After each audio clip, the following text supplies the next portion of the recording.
Ninth class के बच्चे हो तुम लोग। और आज भूगोल का सबसे प्रथम चैप्टर है स्थिति और विषय।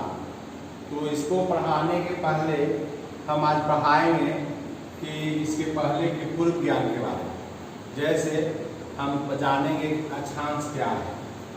सबसे पहले हम लोग जानेंगे कि अक्षांश क्या है, जिसको इंग्लिश में कहते हैं लैटिट्यूड। तो उसके बाद हम लोग देशांतर पर भी आएंगे। तो आप लोग जानते हैं, कोई बता सकते हैं कि अक्षांश क्या है? और हम समझते हैं पहले 6 क्लास या 8 क्लास में ही पढ़ने के लिए होगा अक्षांश के बारे में। तो अक्षांश है, और इसकी परिभाषा के रूप में हम लोग कह सकते हैं कि अगर इंग्लिश में कहें तो latitude is that angular distance in degree which is measure from centre of the earth northward direction and southward direction.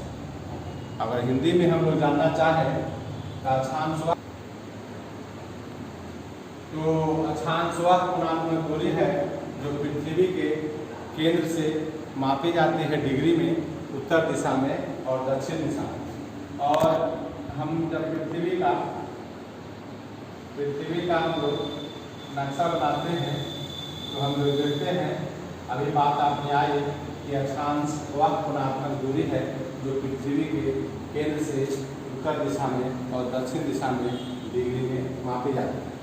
तो ऊपर की ओर हम लोग चले जाते हैं तो 10 डिग्री, 20 डिग्री, 30 डिग्री ऐसे कर करके हम लोग नॉर्थ पर 90 डिग्री चले जाते हैं नॉर्थ। और इसी तरह से साउथ में आते हैं तो 10 डिग्री, 20 डिग्री, 30 डिग्री, 40 डिग्री से लेकर 90 डिग्री साउथ। यानी पृथ्वी पर कुल 180 देशांतर होते हैं। पृथ्वी पर कुल 180 देशांतर होते हैं। उसके बाद हम लोग पढ़ते हैं कि लैटिट्यूड होने के बाद हम लोग अगला है देशांतर के बारे में हम लोग जानेंगे कि देशांतर क्या है। उसको इंग्लिश में हम लोग लॉन्गिट्यूड कहते हैं।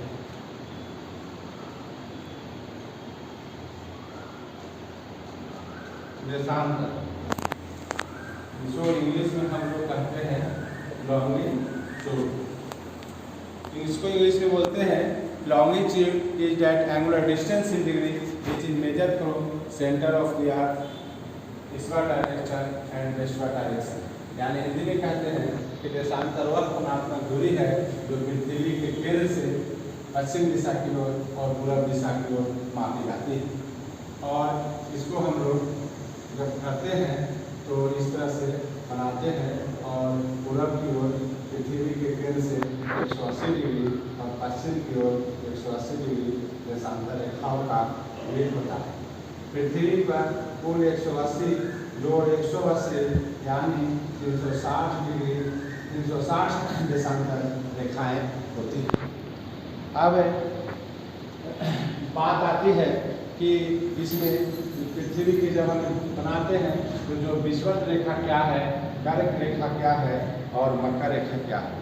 तो पृथ्वी को 2 बराबर भागों में जो बांटती है, यानी 0 डिग्री लैटिट्यूड को हम लोग विषुवत रेखा या भूमध्य रेखा या इंग्लिश में हम लोग इसको इक्वेटर कहते हैं।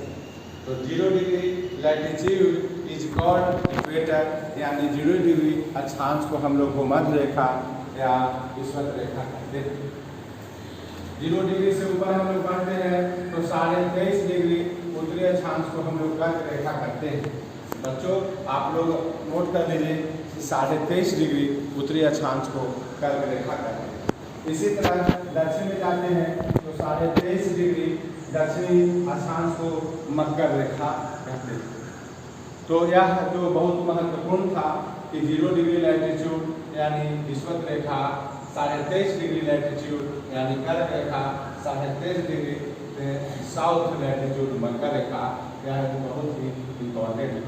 उसके बाद हम लोग जानते हैं कि यहाँ 180 डिग्री 0 डिग्री या 0 डिग्री लॉन्गिट्यूड होता है, और वह ग्रीनविच मीन टाइम जिसको हम लोग कहते हैं, और वहीं से पूरे विश्व का हम लोग समय की गणना करते हैं। उसके बाद 180 डिग्री जो उसके पीछे देशांतर है जिसको हम लोग इंटरनेशनल डेट लाइन या अंतर्राष्ट्रीय तिथि रेखा कहते हैं। इसके बाद हम लोग इम्पोर्टेंट जो बातें होती है कि जब दो समान रेखा एक the line joining of equal latitude और the line joining of equal longitude जब मिलते हैं तो उसको हम लोग क्या कहते हैं। तो हम लोग भारत को स्थिति और विस्तार क्या है तो पूरे विश्व की जब हम भूगोल पढ़ेंगे तो इसमें अक्षांश, देशांतर, कर्क रेखा, विषुवत रेखा इत्यादि की जानकारी बहुत ही आवश्यक होती है और बेसिक भी चीज़ है।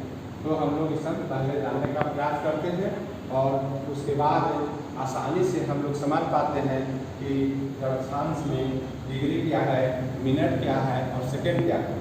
हम लोग जब अक्षांश लिखते हैं तो डिग्री में लिखते हैं, उसके बाद डिग्री का सबसे छोटा रूप हो जाएगा मिनट में लिखेंगे, उसके बाद सेकंड में लिखेंगे। उसी तरह से हम लोग देशांतर में भी माप डिग्री में लिखेंगे, उसके बाद उससे जब छोटा होगा तो हम लोग मिनट में लिखेंगे और उसके बाद सेकंड में लिखेंगे। दूरी की हम लोग गणना करते हैं। जब क्वेश्चन आएगा 1 नंबर का कि समय की गणना हम लोग किससे करते हैं तो समय की जो गणनाएँ होती हैं वह देशांतर से होती है, लॉन्गिट्यूड के माध्यम से ही हुआ करती है।